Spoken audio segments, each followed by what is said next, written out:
അസ്സലാമു അലൈക്കും വറഹ്മത്തുള്ളാഹി വബറകാതുഹു. പ്രിയപ്പെട്ട കൂട്ടുകാർ, നൂറെ ഹബീബ് മജ്ലിസിലെ തങ്ങളെക്കുറിച്ചും മജ്ലിസിനെക്കുറിച്ചും നിരവധി വിമർശനങ്ങൾ ഇപ്പോഴും ഉയർന്നുകൊണ്ടിരിക്കുന്നുണ്ട്. അതിനെക്കുറിച്ച് ഞാൻ ഇന്നലെ സംസാരിച്ചിരുന്നു.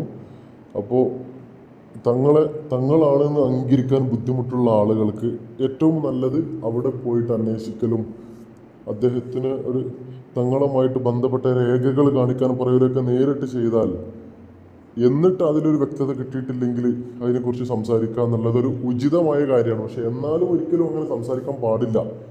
ഏതായാലും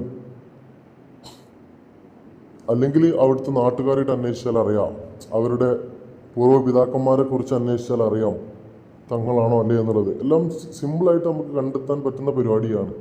അതൊന്നും ശ്രമിക്കാതെ വേറെ ആരൊക്കെ പറഞ്ഞത് കേട്ട് നമ്മളത് ഏറ്റുപിടിച്ചുകൊണ്ട് അതിങ്ങനെ ചൊല്ലുക എന്ന് പറഞ്ഞാൽ അതൊരു നല്ല സ്വഭാവമല്ല.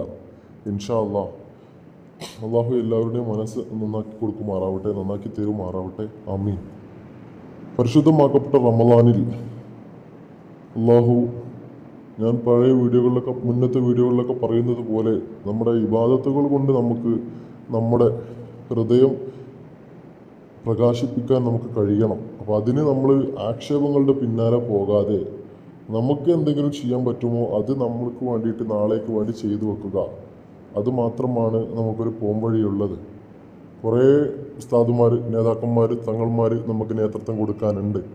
അവർ പറഞ്ഞ കാര്യങ്ങൾ, നമ്മൾ പഠിച്ച കാര്യങ്ങളും ഒക്കെ ദീനുൽ ഇസ്ലാമിന് വേണ്ടിയും ഒരു മുഅ്മിനായ മനുഷ്യൻ ചെയ്യേണ്ട കാര്യങ്ങളുമാണെങ്കിൽ നമ്മളത് പിൻപറ്റി മുന്നോട്ട് പോവുക ഇൻഷാ അല്ലാഹ്. നൂറെ ഹബീബ് തങ്ങളെ ഞാൻ മുന്നേ പറഞ്ഞ കാര്യത്തിലേക്ക് തന്നെ കടക്കുകയാണ്. നൂറെ ഹബീബ് തങ്ങളെ ഒരു അടിസ്ഥാനവും ഇല്ലാതെ ആക്ഷേപിക്കുന്നവർക്ക് വളരെ കൃത്യമായിട്ടുള്ളൊരു മറുപടി വീഡിയോ ആയിട്ടാണ് ഞാൻ വന്നിട്ടുള്ളത്. നൂറെ ഹബീബ് മജ്ലിസ് നടക്കുന്ന ആ മഹല്ലിലെ ഖത്തീബ് ഉസ്താദിൻ്റെ പ്രസംഗം ഇതിൽ ഞാൻ കൊടുത്തിട്ടുണ്ട്. എല്ലാവരും പൂർണ്ണമായിട്ട് കേൾക്കാൻ ശ്രമിക്കുക. എന്നാൽ മാത്രമേ അതിൻ്റെ കാര്യങ്ങൾ എന്താണെന്ന് മനസ്സിലാവുകയുള്ളൂ. അതുകൊണ്ട് തന്നെ നമ്മൾ ഒരു കാര്യം, ഒരാളെ വിമർശിക്കാൻ ഇറങ്ങുമ്പോൾ ആദ്യം നമ്മളിലേക്ക് നമ്മൾ നോക്കണം. അപ്പോൾ നമുക്ക് എന്താണ് ഈ വിമർശനങ്ങൾ കൊണ്ട് നമുക്ക് നമ്മുടെ ലൈഫ് എങ്ങനെയാണ്, നമ്മൾ വിമർശിക്കാൻ അതീതരാണോ എന്നുള്ള കാര്യങ്ങളൊക്കെ അന്വേഷിച്ചിട്ട് മാത്രം നമ്മൾ ആ കാര്യങ്ങൾ ചെയ്യുക. നല്ലത് കാര്യം ചെയ്ത് മുന്നോട്ട് പോവുക. കൊടക്കാട് മഹല്ലകത്തിൽ ബഹുമാനപ്പെട്ട ഫാറൂഖ് ഫൈസി അവர்கள்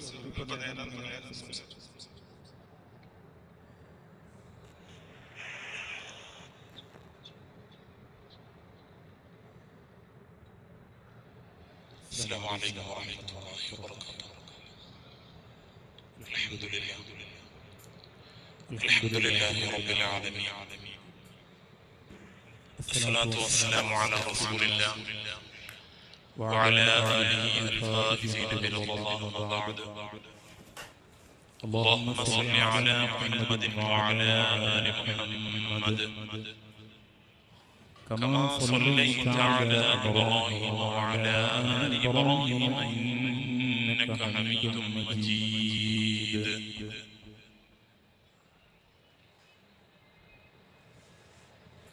أعوذ بالله من الشيطان الرجيم. بسم الله الرحمن الرحيم. إنا أنزلناه في ليلة القدر وما أدراك ما ليلة القدر. ليلة القدر خير من ألف شهر. تنزل الملائكة والروح فيها بإذن ربهم من كل أمر. سلام هي حتى مطلع الفجر. ഏറ്റവും ബഹുമാനതമായ ഞങ്ങളുടെ മഹല്ലുടെ പ്രസിഡന്റുമായ ബഹുമാനപ്പെട്ട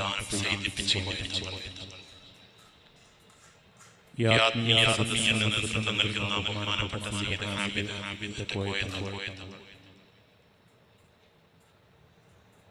സമസ്ത കേരള വിദ്യാഭ്യാസ ബോർഡ് അസോസിയേഷൻ മറ്റ് സ്റ്റേജിലും സദസ്സിലും ഒരുമിച്ച് കൂടുന്ന മുഅ്മിനീങ്ങളെ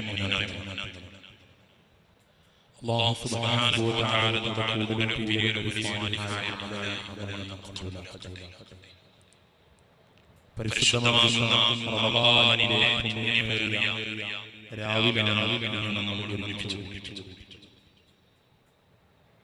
എന്തുകൊണ്ടും വളരെയധികം മഹത്വവും പ്രാധാന്യവും കൽപ്പിക്കപ്പെടുന്ന അതിമഹത്തായ രാവ്. ഹബീബിന റസൂലുള്ളാഹി സ്വല്ലല്ലാഹു അലൈഹി വസല്ലം തങ്ങൾ പറഞ്ഞിട്ടുണ്ട്, റമളാനിന്റെ അവസാനത്തെ ഒറ്റ രാവുകളിൽ നിങ്ങൾ ലൈലത്തുൽ ഖദ്റിനെ പ്രതീക്ഷിക്കണം. മഹാരഥന്മാർ പറഞ്ഞിട്ടുണ്ട്, പരിശുദ്ധമാകുന്ന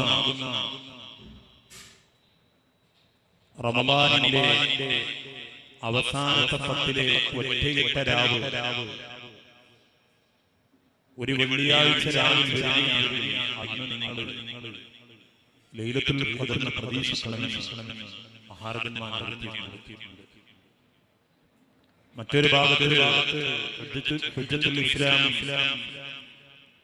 അബീ ഹാമിദ് ഗസ്സാലി റഹിമഹുല്ലാഹ് അവിടുന്ന് പറയുന്നുണ്ട്, യൗമുസ്സുലസാ ഇൻ ബദഅ ശഹ്റു റമളാൻ, ചൊവ്വാഴ്ച ദിവസം റമളാൻ ആരംഭിച്ചാൽ ചൊവ്വാഴ്ച ദിവസം റമളാൻ ആരംഭിച്ചാൽ വ്യാഴാഴ്ച ചൊവ്വാഴ്ച ദിവസം റമളാൻ ആരംഭിച്ചു കഴിഞ്ഞാൽ 25-ന്റെ രാവിലെ പരിശുദ്ധമാകുന്ന ലൈലത്തുൽ ഖദ്ർ നിങ്ങൾ പ്രതീക്ഷിക്കണമെന്ന് ബഹുമാനപ്പെട്ട ഹുജ്ജത്തുൽ ഇസ്ലാം അബീ ഹാമിദ് ഗസ്സാലി റഹിമഹുല്ലാഹ് പറഞ്ഞിട്ടുണ്ടെങ്കിൽ ആ പറയപ്പെട്ട ദിനത്തിലാണ്, ഈ രാവിലാണ് ബഹുമാനപ്പെട്ട സയ്യിദ് അവരുടെ നേതൃത്വത്തിൽ ഇന്ന് ഇവിടെ ഈ കാണുന്ന മഹാജനാവലി ഒരുമിച്ച് കൂടിയിട്ടുണ്ട്. അൽഹംദുലില്ലാഹ്, അല്ലാഹു സുബ്ഹാനഹു വ തആല പരിശുദ്ധമാകുന്ന റമളാനിന്റെ എല്ലാ പുണ്യങ്ങളും ഒരുമിച്ച് കൂടി പ്രത്യേകിച്ച് ലൈലത്തുൽ ഖദ്റിന്റെ പ്രാധാന്യങ്ങളും പ്രതിഫലങ്ങളും നൽകപ്പെടുന്നവരിൽ അല്ലാഹു നമ്മെ എല്ലാവരെയും ഉൾപ്പെടുത്തി അനുഗ്രഹിക്കട്ടെ. സുദീർഘമായ ഒരു ഭാഷയിൽ നടത്തുന്നില്ല. അൽഹംദുലില്ലാഹ്, അല്ലാഹുവിന്റെ തൗഫീഖ് കൊണ്ട് ഞങ്ങളൊക്കെ വലിയ സന്തോഷത്തിലാണ്. കൊടക്കാട് 500ഓളം വീടുകളുള്ള പരന്നു കിടക്കുന്ന പഴമയുള്ള ഒരു മഹല്ല. അതിന് നേതൃത്വം നൽകുന്നത് പണ്ട് കാലത്തെ ബഹുമാന്യന്മാരാകുന്ന ബാലങ്ങളുടെ കുടുംബത്തിൽപ്പെട്ടവരാണ്. ബഹുമാനപ്പെട്ട പോയ തങ്ങൾ അവിടുത്തെ പിതാമഹന്മാർ, അതുപോലെ തന്നെ സയ്യിദ് ഹാമിദാറ്റ് കോയ തങ്ങൾ അവരുടെ കുടുംബത്തിൽപ്പെട്ടവരൊക്കെ ഒരുമിച്ച് കൂട്ടപ്പെട്ട ഒരു മഹല്ല്.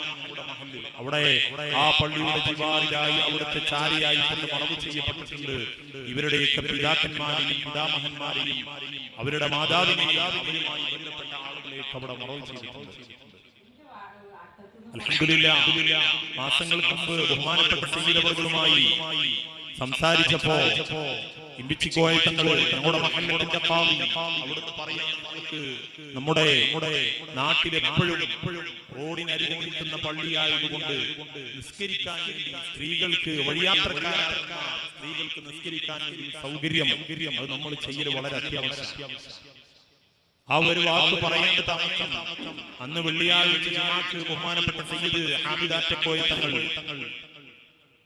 ആ മിമ്പറിന്റെ ചാരൻ നിൽക്കുമ്പോ ബഹുമാനപ്പെട്ടവരോട് പറഞ്ഞു, അത് കാക്ക ഞാൻ ഏറ്റെടുത്തു, ഒരു സഹോദരന്മാരാണ്, അത് ഞാൻ ഏറ്റെടുത്തു. ഇനി അത് ആരോടും അതിനു വേണ്ടി ഒരു ചില്ലിക്കാശ് പോലും ചോദിക്കേണ്ട ആവശ്യമില്ല. അൽഹംദുലില്ലാഹ്, എന്ന അല്ലാഹുവിന്റെ അപാരമായ തൗഫീഖ് കൊണ്ട് ബഹുമാനപ്പെട്ട സയ്യിദ് ഇമ്പിച്ചിക്കോയ തങ്ങളുടെ തൃക്കരങ്ങളെ കൊണ്ട് ബഹുമാനപ്പെട്ട സയ്യിദ് അവരുടെ നേതൃത്വത്തിൽ അത് ഉദ്ഘാടനം നടത്തി.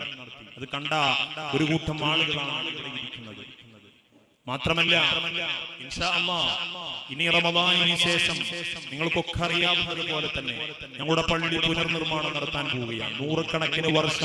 100 വർഷത്തിനേക്കാൾ പഴക്കമുള്ള പള്ളിയുടെ പള്ളി, മരങ്ങളെ കൊണ്ട് പഴയ കാലത്തുള്ള പഴമകൾ ഓർമ്മിക്കുന്ന ആ ഒരു പള്ളിയുടെ ഭാഗം ഇൻഷാ അല്ലാഹ് പുതുക്കി പണിയാൻ വേണ്ടി 10 ലക്ഷം രൂപയോളം അതിന് ചിലവ് വരുമെന്ന് പറഞ്ഞ് ബഹുമാനപ്പെട്ട സയ്യിദ് അവരുടെ അടുക്കൽ വന്നപ്പോ, ആയിക്കോട്ടെ ഉസ്താദേ, അത് നമ്മൾക്ക് വേണ്ടതുപോലെ ചെയ്യാം എന്ന് ഞങ്ങളോടൊക്കെ ബഹുമാനപ്പെട്ട സയ്യിദ് അവர்களോട് പറയുകയും ചെയ്തപ്പോ എസ്റ്റിമേറ്റിന് വേണ്ടി അതിന്റെ എഞ്ചിനീയർമാർ വന്നപ്പോ 10 ലക്ഷത്തിന് നിൽക്കൂല, 20 ലക്ഷം വേണ്ടി വരുന്നു പറഞ്ഞു. എങ്ങനെ ഇത് തങ്ങളോട് പറയാന്നറിയില്ല. ബഹുമാനപ്പെട്ട പിച്ചുപോയ തങ്ങൾ എന്നോട് പറഞ്ഞു, നിങ്ങൾ ഹാമീദ് തങ്ങളോട് പറഞ്ഞോളൂ, അത് അദ്ദേഹം ഏറ്റെടുക്കും. അങ്ങനെ ഞാനും ബഹുമാനപ്പെട്ട കമ്മിറ്റിക്കാരും റസാഖ് പൈസയും മറ്റു കമ്മിറ്റി ഭാരവാഹികളൊക്കെ ബഹുമാനപ്പെട്ട സയ്യിദ് അവരുടെ അടുത്ത് ചെന്നപ്പോ 20 ലക്ഷല്ലേ, ഇൻഷാ അല്ലാഹ് രണ്ട് കൈയും നീട്ടി പറഞ്ഞപ്പോ വല്ലാത്ത സന്തോഷമായി പോയി. പക്ഷേ അവിടുന്ന് എപ്പോഴും പറയുന്ന ഒരു വാക്കുണ്ട്, ഈ സമ്പത്തൊക്കെ ചെലവഴിക്കുന്നത് അവിടുത്തെ വാക്ക് കടമെടുത്ത് പറയുകയാണെങ്കിൽ നൂറേ ഹബീബിന്റെ മുത്തുമണികൾ ഓരോ ചില്ലിക്കാശ് കൊണ്ടാണ്. അതുകൊണ്ട് അവർക്കൊക്കെ ഇതിന്റെ ഒരു പ്രതിഫലം കിട്ടാൻ വേണ്ടി നിങ്ങളൊക്കെ പ്രാർത്ഥിക്കണമെന്ന് ബഹുമാനപ്പെട്ടവർ എപ്പോഴും പറയുമെങ്കിൽ നിങ്ങൾക്ക് സന്തോഷിക്കാം. ഹബീബുനാ റസൂലുള്ളാഹി സ്വല്ലല്ലാഹു അലൈഹി വസല്ലമ തങ്ങൾ പറയുന്നുണ്ട്, മൻ ബനാ ലില്ലാഹ്, ആരെങ്കിലും അല്ലാഹു തആലാക്ക് വേണ്ടിയിട്ട് നിർമ്മിച്ചാൽ മസ്ജിദൻ, ഒരു പള്ളി, അല്ലാഹുവിന്റെ റിളയിലായി റബ്ബിന്റെ തൃപ്തിയിലായി ആരെങ്കിലും അല്ലാഹുവിനിക്ക് വേണ്ടി നിസ്കരിക്കാൻ വേണ്ടി ഒരു പള്ളി നിർമ്മിച്ചാൽ വലൗ കമിസ്ഹഫി ഖിത്താരിൻ ഔ അസ്വറ, അതൊരു ചെറിയ കിളിക്കൂടിന്റെ അത്രയാണെങ്കിലും ശരി, അല്ലെങ്കിൽ അതിനേക്കാൾ ചെറുതാണെങ്കിലും ശരി, ഒരു കിളിക്കൂടിന് നിസ്കരിക്കാൻ കഴിയില്ല എന്നറിയാം. അത് പറഞ്ഞത് നമ്മുടെ ഓരോരുത്തരുടെയും ചില്ലിക്കാശുകൾ അതിലേക്ക് ചെല്ലുമ്പോ അതിനത്രേ ചിലപ്പോൾ ഉണ്ടാവുകയുള്ളൂ.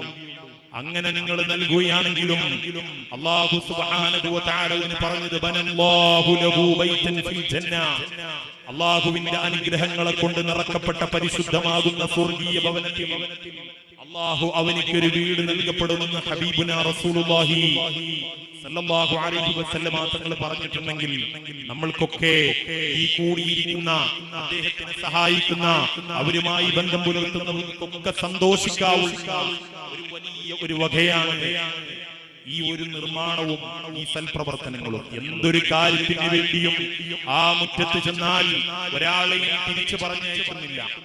പാവപ്പെട്ട എത്ര ആളുകളാണ്, ആയിരക്കണക്കിന് വരുന്ന ആളുകൾ ദിവസങ്ങളോ അവരുടെ വീട്ടിൽ ചെന്നുകൊണ്ട് പ്രയാസങ്ങൾ പറയുന്നു.